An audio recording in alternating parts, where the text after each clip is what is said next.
Welcome back to the channel. Thank you so much. Today is a hectic day, so let me just hit this up real quick because we've had some stuff pop up that I want to talk about immediately. First off, WOTC to use D&D Beyond for more of its IP. I told you guys this was happening. This should not be a surprise to anyone, but some of you are like, no, they won't be doing that. That's not the... Please shut up. Please shut up. I don't want to hear from you fools anymore. I don't want to even get involved with that. Some of you guys are talking that mess, saying, you're an idiot, Lewis. You don't know what you're talking about. Yeah, I don't mind being right. I'll be a little cocky about it. Told you. Not really surprised. Not really surprised they were doing that. That was a smart move. That made a lot of sense. So a lot of you guys who enjoy D&D the way it is, you buy your books, you put them on your bookshelf, and you put them there. You can forget that. They're going for that subscription model. They're going for that long-term subscription model. That's how they're going to hit you up with that money. And if you don't believe me, then don't believe me. But they've just told it to you nicely here by saying they're going to use it for other IP, i.e. expand it in all kinds of ways that we can find to make money off of it. Because we know some of you guys aren't really paying like you should. Some people are sharing books, and they don't like that. Same way Netflix is having that same problem. And of course, what a day to talk about Netflix. Looks like they're going to lose 2 million subscribers.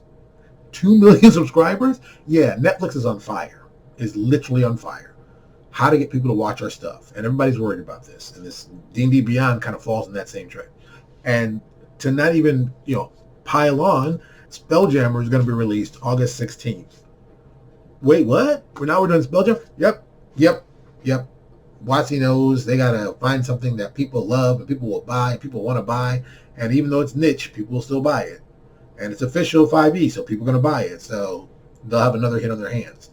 Do I think they're going to be using D&D Beyond to do it? No, I think it's too early. I think it's too quick.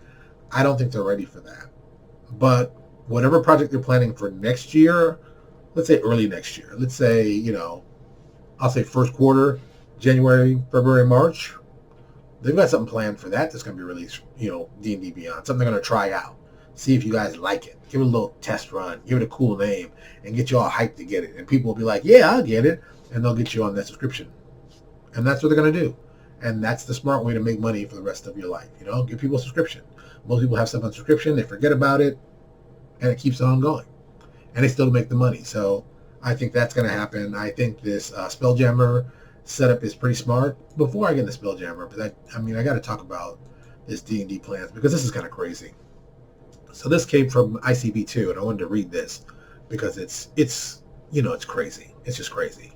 Games sales across all metrics were up in quarter 1, 2022. Sales in the Wizards of the Coast and digital gaming segment were up 9% from, this is important to pay attention to, $242.2 million to $262.8 million. We're talking, the regular games and the digital gaming segment. Within the segment, tabletop revenues, Magic and D&D, were up 10%, while digital and licensed gaming materials were up 6%. If you're kind of confused, that licensed material probably most likely includes DM's Guild. Now, I'm not 100% sure, but I got to guess, because there's a lot of money that just, come on, dude. That's a lot of money. That is, 9% is an amazing growth. There are people who would cut off their arm to get 9% in a year. But apparently, is it working? Something's working. They keep making more money. But people keep telling me there's no money in gaming. There's no money in gaming. There's no money in gaming.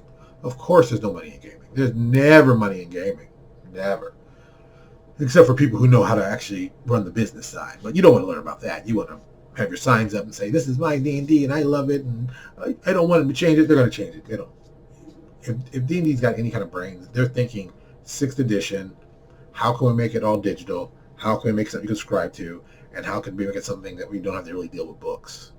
Because making books and printing, that adds to their cost. If they can find a way to do, print on demand like they've done with drive-through, they don't have to worry about that kind of stuff. Get it together, sell it directly, sell it digitally. We just take the money, we call it a day. For them, that's a great deal. And I think, it's amazing to me that this is what's going on right now. And some of you people are still like, no, this isn't going to happen. This is going to happen. It's happening. Just because you don't want it to happen doesn't mean it's not happening. But it's happening. So if I was you, I would take a minute out, Think about it. Figure out what your plan is going to be, especially if you're publishing stuff. That's another aspect. What are you going to do to publish? Oof, that's going to be interesting, I tell you. Yeah, you third-party guys, I hope you got some plans, especially if 5e goes straight all digital, and people are like, well, don't worry, Lewis. The people still buy stuff. Yeah, they probably will be, but I think the pie will be smaller. It'll be different. I think they'll expect things to be online, digital, like you say. If they're not, that's going to be a problem. It's a good time. It's a good weird time, but it's a weird time, but it's a good time. What else can I say? All right, well, I'm going to get off. I'm not feeling well today. I came down with strep throat again, which is not a surprise for me. So I'm just going to hit this quickly, get off, and I'm going to go do some more relaxing. Thank you so much for watching. I really appreciate it. I will talk to you all later.